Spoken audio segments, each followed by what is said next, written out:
Hi, I want to tell you something today.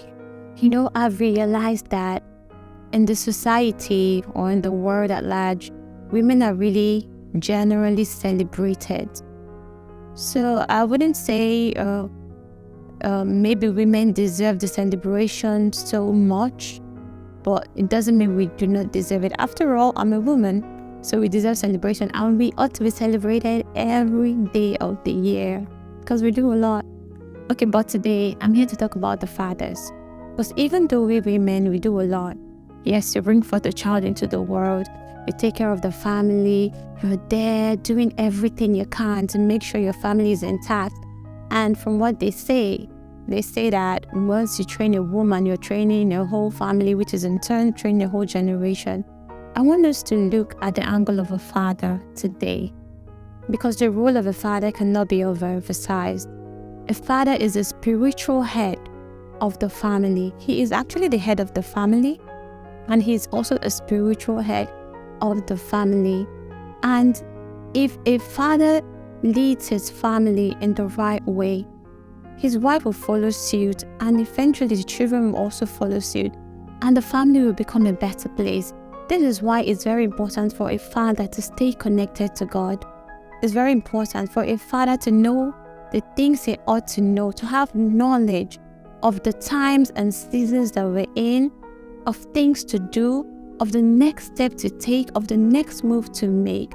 And it's very important for a father to be very compassionate, because if you're compassionate towards your family, towards the children, towards the people God has put in your care, then you'd be able to lead them all right, without partiality, without being biased, but leading them in the right way, setting standards and ground rules. Some things I'm doing today is because my father laid down some principles that no matter what you do, you have to stand by them.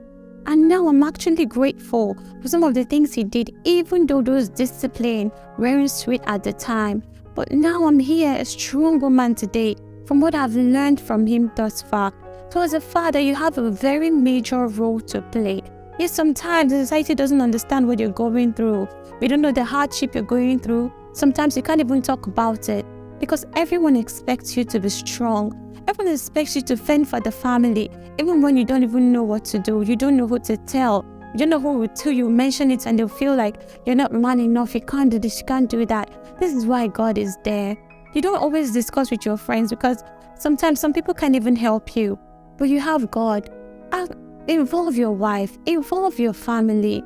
They want the best for your family, and they are there to assist you as much as possible. So stand as a father you are. Stand as the spiritual head that you are. Connect to God, who has the power to lead you and direct you in the right way. And you will see that your family will be successful. Your family will be beautiful, and your family will be peaceful. I also encourage you, try to understand your wife. Sometimes, I know we're not so easy to understand at times. So are you. Not all men are so easy to understand, but we have to blend these things. If you try to work together, you see that you have a beautiful home. So on this special day, I want to wish you a happy Father's Day. Have a beautiful day, and know that you are loved, you are cherished by your wives, by ladies all around the world, by your children. All of us, we love you, fathers, and we see what you're doing. Thank you for all you do.